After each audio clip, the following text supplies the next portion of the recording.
ಸ್ನೇಹಿತರೆ ನಮಸ್ಕಾರ.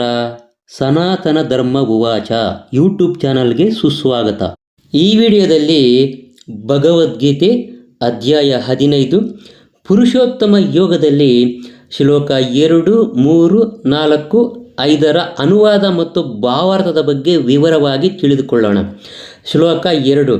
ಅಧಶ್ಚೋರ್ಧ್ವಂ ಪ್ರಸುತಾಸ್ತಸ್ಯ ಶಾಖಾ ಗುಣಪ್ರವೃದ್ಧ ವಿಷಯ ಪ್ರವಾಲಾಃ ಅಧಶ್ಚ ಮೂಲಾನ್ಯನುಸಂತತಾನಿ ಕರ್ಮಾನುಬಂಧೀನಿ ಮನುಷ್ಯಲೋಕೆ.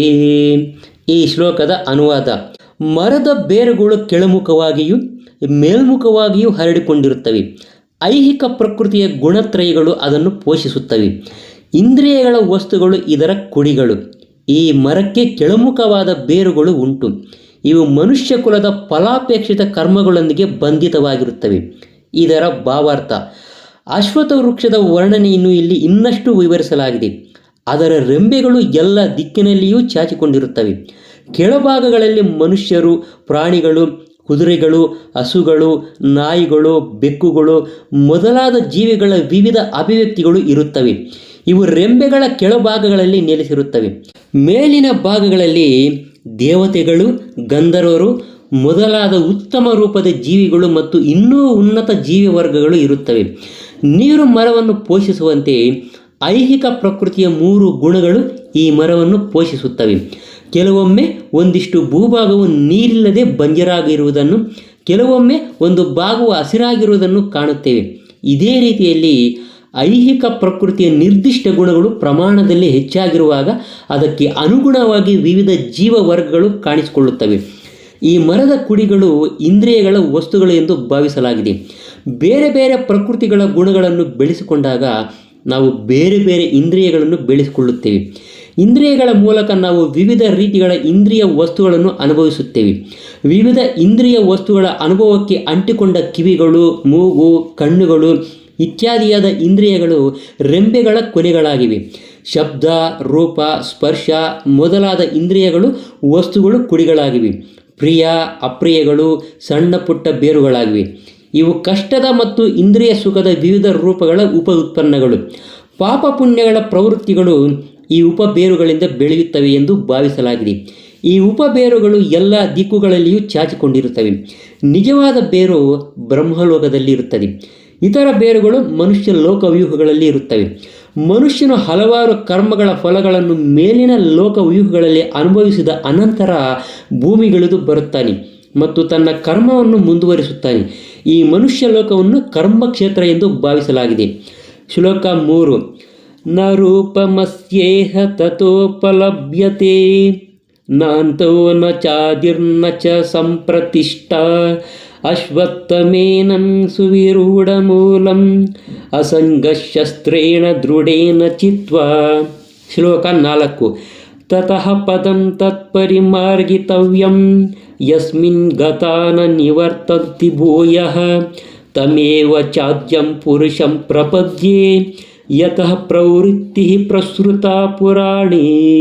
ಈ ಶ್ಲೋಕಗಳ ಅನುವಾದ: ಅಶ್ವತ್ಥ ಮರದ ನಿಜವಾದ ರೂಪವನ್ನು ಈ ಜಗತ್ತಿನಲ್ಲಿ ಕಾಣಲಾಗುವುದಿಲ್ಲ. ಅದರ ಅಂತ್ಯ, ಆದಿ ಅಥವಾ ಅಸ್ಥಿವಾರಗಳನ್ನು ಯಾರೂ ಸಹ ಅರ್ಥ ಮಾಡಿಕೊಳ್ಳಲು ಸಾಧ್ಯವಿಲ್ಲ. ಆದರೆ ಮನುಷ್ಯನು ದೃಢ ಮನಸ್ಸಿನಿಂದ ಅನಾಸಕ್ತಿಯ ಶಸ್ತ್ರದಿಂದ ದೃಢವಾದ ಬೇರಿರುವಂಥ ಈ ಮರವನ್ನು ಕಡಿದು ಹಾಕಬೇಕು. ಅನಂತರ ಯಾವ ಸ್ಥಳಕ್ಕೆ ಒಮ್ಮೆ ಹೋದರೆ ಮತ್ತೆ ಹಿಂದಿರುಗುವುದಿಲ್ಲವೋ ಆ ಸ್ಥಳವನ್ನು ಹುಡುಕಬೇಕು. ಅಲ್ಲಿ ದೇವೋತ್ತಮ ಪರಮ ಪುರುಷನಿಗೆ ಶರಣಾಗಬೇಕು. ಅನಾದಿ ಕಾಲದಿಂದ ಎಲ್ಲವೂ ಅವನಿಂದಲೇ ಪ್ರಾರಂಭವಾಯಿತು, ಎಲ್ಲವೂ ಅವನಿಂದಲೇ ವಿಸ್ತಾರಗೊಂಡಿದೆ. ಇದರ ಭಾವಾರ್ಥ: ಅಶ್ವತ್ಥ ವೃಕ್ಷದ ನಿಜವಾದ ರೂಪವನ್ನು ಈ ಐಹಿಕ ಜಗತ್ತಿನಲ್ಲಿ ಅರ್ಥ ಮಾಡಿಕೊಳ್ಳುವುದು ಸಾಧ್ಯವಿಲ್ಲ ಎಂದು ಇಲ್ಲಿ ಸ್ಪಷ್ಟವಾಗಿ ಹೇಳಲಾಗಿದೆ. ಬೇರು ಮೇಲುಗಡೆ ಇರುವುದರಿಂದ ನಿಜವಾದ ವೃಕ್ಷದ ವಿಸ್ತರಣೆ ಇನ್ನೊಂದು ಕೊನೆಯಲ್ಲಿದೆ. ವೃಕ್ಷದ ಐಹಿಕ ವಿಸ್ತರಣೆಯಲ್ಲಿ ಸಿಕ್ಕಿಕೊಂಡಂಥ ಮನುಷ್ಯನು ಮರವು ಎಷ್ಟು ದೂರ ಹೋಗುತ್ತದೆ ಎನ್ನುವುದನ್ನಾಗಲಿ ಈ ಮರದ ಪ್ರಾರಂಭವನ್ನಾಗಲಿ ಕಾಣಲು ಸಾಧ್ಯವಿಲ್ಲ. ಆದರೂ ಮನುಷ್ಯನು ಕಾರಣವನ್ನು ಹುಡುಕಬೇಕಾಗಿದೆ.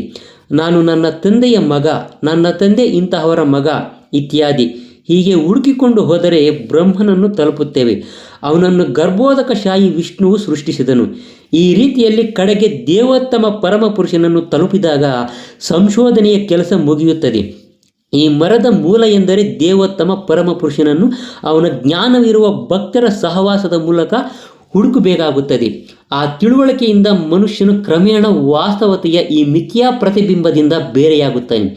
ಜ್ಞಾನವನ್ನು ಪಡೆದು ಸಂಬಂಧವನ್ನು ಕತ್ತರಿಸಿ ಹಾಕಿ ನಿಜವಾದ ಮರದಲ್ಲಿ ವಾಸ್ತವವಾಗಿ ನೆಲೆಯನ್ನು ಪಡೆಯಬಹುದು.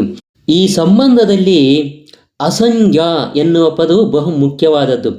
ಏಕೆಂದರೆ ಜೀವಿಗೆ ಇಂದ್ರಿಯಗಳ ಸುಖದಲ್ಲಿ ಮತ್ತು ಐಹಿಕ ಪ್ರಕೃತಿಯ ಮೇಲೆ ಯಜಮಾನಿಕೆ ನಡೆಸುವುದರಲ್ಲಿ ಆಸಕ್ತಿ ಬಹಳ ಬಲವಾಗಿರುತ್ತದೆ. ಆದ್ದರಿಂದ ಅಧಿಕಾರಯುತ ಧರ್ಮ ಗ್ರಂಥಗಳ ಆಧಾರದ ಮೇಲೆ ಆಧ್ಯಾತ್ಮಿಕ ವಿಜ್ಞಾನದ ಚರ್ಚೆಯಿಂದ ಮನುಷ್ಯನು ಅನಾಸಕ್ತಿಯನ್ನು ಕಲಿಯಬೇಕು. ನಿಜವಾಗಿ ಜ್ಞಾನವಿರುವವರಿಂದ ಕೇಳಿ ತಿಳಿಯಬೇಕು. ಭಕ್ತರ ಸಹವಾಸದಲ್ಲಿ ನಡೆಯುವ ಇಂತಹ ಚರ್ಚೆಯಿಂದ ಮನುಷ್ಯನು ದೇವೋತ್ತಮ ಪರಮಪುರುಷನ ಬಳಿಗೆ ಬರುತ್ತಾನೆ. ಅನಂತರ ಮನುಷ್ಯನು ಮಾಡಬೇಕಾದ ಮೊದಲ ಕೆಲಸ ಅವನಿಗೆ ಶರಣಾಗುವುದು. ಮನುಷ್ಯನು ಒಮ್ಮೆ ಹೋದರೆ ಮತ್ತೆ ಈ ಮಿಥ್ಯಾ ಪ್ರತಿಬಿಂಬದ ಮರಕ್ಕೆ ಹಿಂದಿರುಗಿ ಇರುವಂತಹ ಸ್ಥಳವಿದೆ. ಅದರ ವರ್ಣನೆಯನ್ನು ಇಲ್ಲಿ ಕೊಟ್ಟಿದೆ. ಪ್ರತಿಯೊಂದು ವಸ್ತು ಯಾವ ಮೂಲ ಬೇರಿನಿಂದ ಮೂಡಿ ಬಂದಿರ್ತದೆಯೋ ಆ ಮೂಲ ಬೇರು ದೇವೋತ್ತಮ ಪರಮಪುರುಷನಾದ ಕೃಷ್ಣ. ಆ ದೇವೋತ್ತಮ ಪರಮಪುರುಷನ ಅನುಗ್ರಹವನ್ನು ಪಡೆಯಲು ಮನುಷ್ಯನು ಶರಣಾದರೆ ಸಾಕು. ಇದು ಶ್ರವಣ, ಕೀರ್ತನ ಮುಂತಾದವುಗಳಿಂದ ಭಕ್ತಿ ಸೇವೆಯನ್ನು ಮಾಡುವುದರ ಫಲವಾಗುತ್ತೆ. ಈ ಐಹಿಕ ಜಗತ್ತಿನ ವಿಸ್ತರಣೆಗೆ ಅವನೇ ಕಾರಣ. ಪ್ರಭುವೇ ಇದನ್ನು ವಿವರಿಸಿದ್ದಾನೆ. ಅಹಂ ಸರ್ವಸ್ಯ ಪ್ರಭವಃ, ನಾನು ಎಲ್ಲದರ ಮೂಲ. ಆದ್ದರಿಂದ ಐಹಿಕ ಬದುಕಿನ ಈ ಬಲವಾದ ಅಶ್ವತ್ಥ ವೃಕ್ಷದ ತೊಡಕಿನಿಂದ ತಪ್ಪಿಸಿಕೊಳ್ಳಬೇಕಾದರೆ ಮನುಷ್ಯನು ಕೃಷ್ಣನಿಗೆ ಶರಣಾಗತನಾಗಬೇಕು. ಕೃಷ್ಣನಿಗೆ ಶರಣಾಗುತ್ತಲೇ ಮನುಷ್ಯನು ತಾನಾಗಿಯೇ ಈ ಐಹಿಕ ವಿಸ್ತರಣೆಯಿಂದ ಕಳಚಿಕೊಳ್ಳುತ್ತಾನೆ. ಶ್ಲೋಕ 5. ನಿರ್ಮಾಣ ಮೋಹಾಜಿತ ಸಂಗದೋಷ ಆಧ್ಯಾತ್ಮ ನಿತ್ಯ ವಿನಿವೃತ್ತ ಕಾಮಾ ದ್ವಂದ್ವೈರ್ವಿಮುಕ್ತಾ ಸುಖ ದುಃಖ ಸಂಜ್ಞೈರ್ ಗಚ್ಚಂತ್ಯಮೂಢಾ ಪದಮವ್ಯಯಂ ತತ್. ಈ ಶ್ಲೋಕದ ಅನುವಾದ: ಸುಳ್ಳು ಪ್ರತಿಷ್ಠೆಯಿಂದ, ಮೋಹದಿಂದ ಮತ್ತು ದುಸ್ಸಂಗದಿಂದ ಮುಕ್ತರಾದವರು, ನಿತ್ಯವಾದುದನ್ನು ಅರಿತವರು, ಐಹಿಕ ಕಾಮವನ್ನು ತ್ಯಜಿಸಿದವರು, ಸುಖ ದುಃಖಗಳ ದ್ವಂದ್ವದಿಂದ ಬಿಡುಗಡೆಯನ್ನು ಹೊಂದಿದವರು ಮತ್ತು ಗೊಂದಲವಿಲ್ಲದೆ ಆ ಪರಮ ಪುರುಷನಿಗೆ ಶರಣಾಗುವುದು ಹೇಗೆ ಎನ್ನುವುದನ್ನು ತಿಳಿದವರು.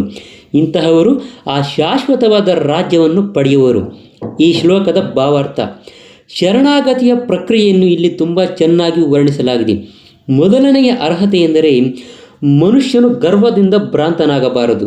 ತಾನೇ ಐಹಿಕ ಪ್ರಕೃತಿಯ ಪ್ರಭು ಎಂದು ಕಂಡ ಬದ್ಧ ಆತ್ಮನು ಜಂಬದಿಂದ ಬೀಗುತ್ತಾನೆ. ಆದ್ದರಿಂದ ದೇವೋತ್ತಮ ಪರಮ ಪುರುಷನಿಗೆ ಶರಣಾಗುವುದು ಆತನಿಗೆ ಕಷ್ಟಕರವಾಗಿರುತ್ತೆ. ನಿಜವಾದ ಜ್ಞಾನವನ್ನು ಬೆಳೆಸಿಕೊಂಡು ಮನುಷ್ಯನು ತಾನು ಐಹಿಕ ಪ್ರಕೃತಿಯ ಪ್ರಭುವಲ್ಲ, ದೇವೋತ್ತಮ ಪರಮಪುರುಷನೇ ಅದರ ಪ್ರಭು ಎಂದು ತಿಳಿಯಬೇಕು.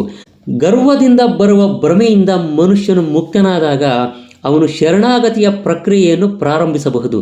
ಈ ಐಹಿಕ ಪ್ರಪಂಚದಲ್ಲಿ ಸ್ವಲ್ಪ ಗೌರವವನ್ನು ಸದಾ ನಿರೀಕ್ಷಿಸುತ್ತಿರುವಂಥ ಮನುಷ್ಯನು ಪರಮಪುರುಷನಿಗೆ ಶರಣಾಗತನಾಗಲು ಸಾಧ್ಯವಾಗುವುದಿಲ್ಲ. ಅಹಂಕಾರದ ಕಾರಣ ಮಾಯೆ. ಏಕೆಂದರೆ ಮನುಷ್ಯನು ಇಲ್ಲಿ ಒಂದು ಸ್ವಲ್ಪ ಸಮಯ ಇದ್ದು ಹೊರಟು ಹೋದರೂ ತಾನು ಈ ಜಗತ್ತಿನ ಪ್ರಭು ಎನ್ನುವ ಮೂರ್ಖ ಭಾವನೆ ಅವನಿಗಿರುತ್ತದೆ. ಹೀಗೆ ಅವನು ಎಲ್ಲ ವಿಷಯಗಳನ್ನು ಜಟಿಲಗೊಳಿಸುತ್ತಾನೆ ಮತ್ತು ಯಾವಾಗಲೂ ತೊಂದರೆಯಲ್ಲಿರುತ್ತಾನೆ. ಇಡೀ ಪ್ರಪಂಚವು ಈ ಭಾವನೆಯಲ್ಲಿಯೇ ಮುಂದುವರಿಯುತ್ತಾ ಇರುತ್ತದೆ. ಈ ಭೂಮಿಯು ಮಾನವ ಸಮಾಜಕ್ಕೆ ಸೇರಿದ್ದು ಎಂದು ಜನರು ಭಾವಿಸುತ್ತಾರೆ.